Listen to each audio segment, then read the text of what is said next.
Bismillah, walhamdulillahi, wassalatu wassalamu ala rasulillah, sallallahu alayhi wa sallam. Amma ba'd. Donc ici on continue, et Inch'Allah on va terminer, on va clôturer l'explication du poème sur les grands passages de la vie du prophète, sallallahu alayhi wa sallam. Donc dans ce cours, on va voir tout ce qui est relatif aux femmes du prophète, sallallahu alayhi wa sallam, puis tout ce qui est relatif à ses enfants. Donc ici, l'auteur nous dit أزواجه بعد خديج 10 سودة ثم عائشة المطهرة. 10 épouses vinrent après Khadija, Sauda, puis Aïcha la purifiée. فحفصة زينب أم سلمة وبنت جحش زينب المكرمة. Hafsa, Zaynab et Salama, puis Zaynab, fille de Jahsh, que l'on honora. ثم بنة الحارث ذي جويرية حبيبة ورملة هي. Et la fille d'Al-Harith, Juwayriya, suivie de Ramla, Habiba. صفية ميمونة والجامعة من نسل إسماعيل إلا التاسعة. Et Safiya, puis Maïmouna, chacune d'entre elles, descendent d'Ismaïl, excepté la 9e. Donc la première des femmes qui fut évoquée ici fut Khadija. Khadija, fille de Khuwaylid. Elle fut la première des femmes du prophète, sallallahu alayhi wa sallam. Et parmi ses spécificités, ou ses particularités, le fait que premièrement, ce fut la première femme du prophète, sallallahu alayhi wa sallam. Également, on peut dire d'elle qu'il n'a pas eu d'autres épouses en même temps qu'elle. Donc tous les autres mariages du prophète, sallallahu alayhi wa sallam, ont eu lieu après la mort de Khadija, bint Khuwaylid, radiyallahu anha.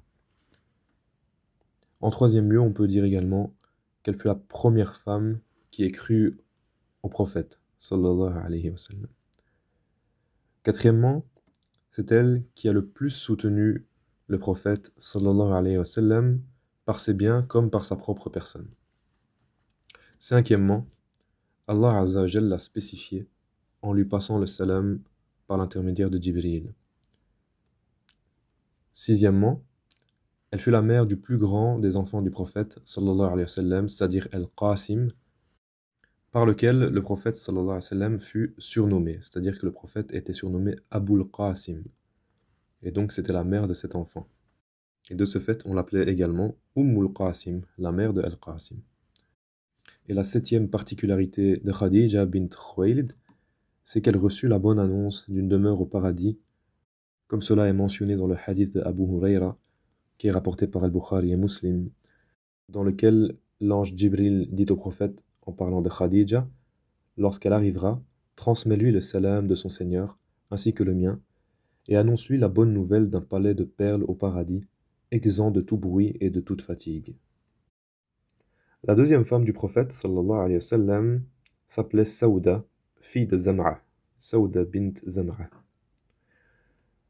En troisième lieu, Aïcha bint Abi Bakr, décrite comme Al-Mutahhara, c'est-à-dire la pure ou la purifiée, de par son innocence et sa pureté vis-à-vis des accusations qui ont été portées à son encontre. La quatrième épouse s'appelait Hafsa bint Omar ibn al-Khattab, la fille donc de Omar ibn al-Khattab, le grand compagnon, le deuxième calife. La cinquième épouse, Zaynab. Et ce qui est entendu par Zaynab dans le poème, c'est Zaynab, la fille de Khuzayma. Zaynab bint Khuzayma. La sixième épouse, Salama, dont le vrai nom est Hind bint Abi Umayya. Hind, la fille de Abi Umayya. La septième épouse fut Zaynab, fille de Jahsh. L'auteur la surnomma Al-Mukarrama, c'est-à-dire celle qui fut honorée, car Allah Azza wa Jal l'a mariée avec le prophète du haut des 7 cieux. Comme cela est rapporté dans As-Sahih, yani Sahih al-Bukhari, l'authentique d'Al-Bukhari. Ensuite, l'auteur évoqua la 8e épouse du prophète, sallallahu alayhi wa sallam, qui n'est autre que Juwayriya bint al-Harith. Juwayriya, la fille d'Al-Harith, qui elle fait partie des Bani al-Mustaliq. Ensuite, la 9e femme qui fut évoquée s'appelait Ramla, dont la kunya était Habiba. Et son vrai nom était Ramlah bint Abi Sufyan. Ramlah, la fille de Abi Sufyan.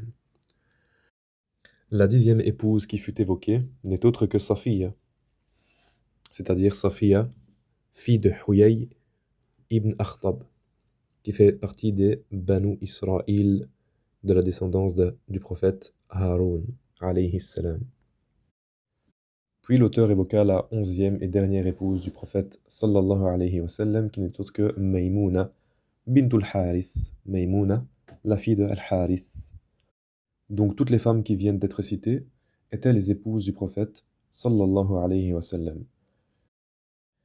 Et toute femme en dehors de celles qui viennent d'être citées, comme par exemple Rayhana bin Zayd, ou bien Maria al-Qibtiyya, Maria la Copte, ne font pas partie des épouses ou n'ont pas fait partie des épouses du prophète sallallahu alayhi wa sallam, mais plutôt il s'agissait d'esclaves qui lui appartenaient. Et le prophète sallallahu alayhi wa sallam décéda alors qu'il laissa derrière lui 9 de ses épouses, toutes excepté Khadija bint Khuwaylid et Zaynab bint Khuzayma. Khadija décéda à Mecca, à la Mecque, et Zaynab, quant à elle, décéda fil Madina, à Médine.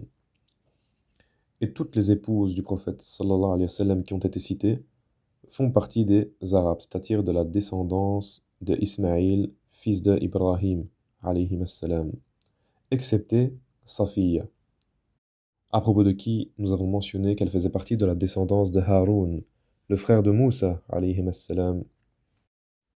Puis, dans la suite du poème, l'auteur nous dit أولاده القاسم عبد الله الطاهر الطيب زاك الجاهي, c'est-à-dire ses enfants sont Al-Qasim, Abdullah son frère, également appelé At-Tayyib et At-Tahir, wa Zaynabun Ruqayyatun wa Fatima wa Kulthum Ibrahim al-Khatima. Zaynab, Ruqayya, Fatima, Kulthum, puis Ibrahim, le dernier de ses enfants. Donc, dans ces deux derniers vers, l'auteur nous parle des enfants du prophète sallallahu alayhi wa sallam. Ils étaient donc 7, 3 garçons et 4 filles. Le plus grand de ces garçons était Al-Qasim. D'ailleurs, le prophète, comme nous l'avons mentionné précédemment, était appelé également Abu al-Qasim.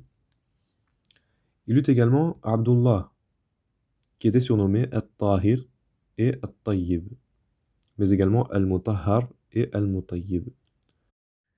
Et certains, parmi ceux qui écrivirent dans la biographie du prophète sallallahu alayhi wa sallam, ont dit que At-Tahir et At-Tayyib étaient 2 enfants autres parmi ses enfants.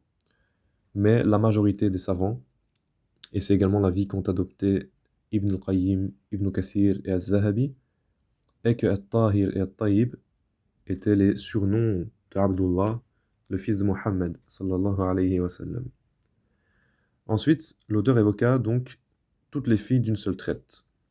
Il évoqua donc Zaynab, Ruqayya, Fatima et Kulthum.